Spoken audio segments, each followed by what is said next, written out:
Eravamo rimasti con questa gemma di Flavia Russo.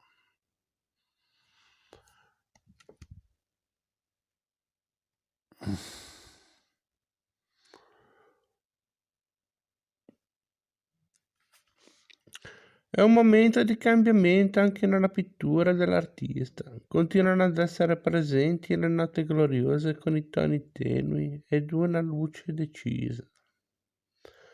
Ma viene sottolineato l'aspetto drammatico della vita dell'uomo. San Giuseppe sospende la carezza paterna che stava per fare dolcemente al piccolo Gesù, intento ad osservare dei chiodi sul tavolo della borra della bottega.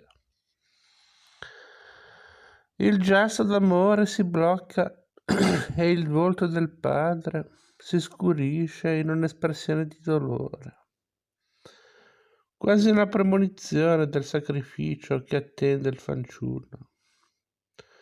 Annigone nella sua rappresentazione di San Giuseppe non incarna solo i valori del lavoro, desideri espressi nella committenza da Monsignor Capretti, ma pone anche l'accento sull'umanità del santo.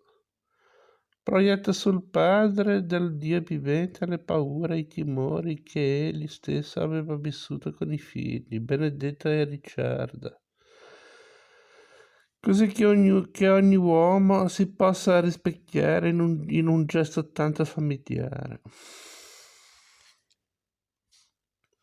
Quella di Giuseppe non è una santità gloriosa, lontana dalla fatica del vivere quotidiano.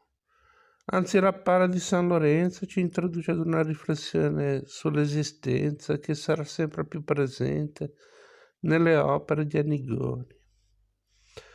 Con la pala per San Lorenzo, la sacralità delle opere religiose annigoniane precedenti si tinge di un'umanità nuova.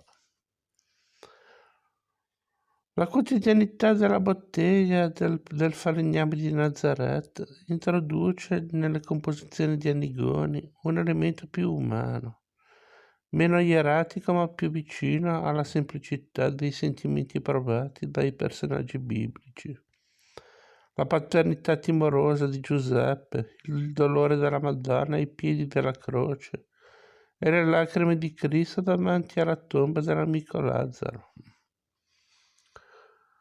Nel 66 Annigoni torna a Castagno d'Andrea per completare la sua crocifissione, aggiungendo ai lati della sagoma in muratura i due addolenti. Giovanni, avvolto nel suo manto, fissa austero l'osservatore con gli occhi colmi di dolore. Ma la figura che più esprime questa sottolineatura decisa dell'umanità dei personaggi nell'arte di Annigoni è la Madonna addolorata. Maria gira la testa e chiude gli occhi per non vedere la croce sulla quale si contorce il figlio. Il corpo segue lo scatto della donna in un moto curvilineo, spostando il peso sul fianco destro e alzando la spalla sinistra. Scudo al dolore cruento.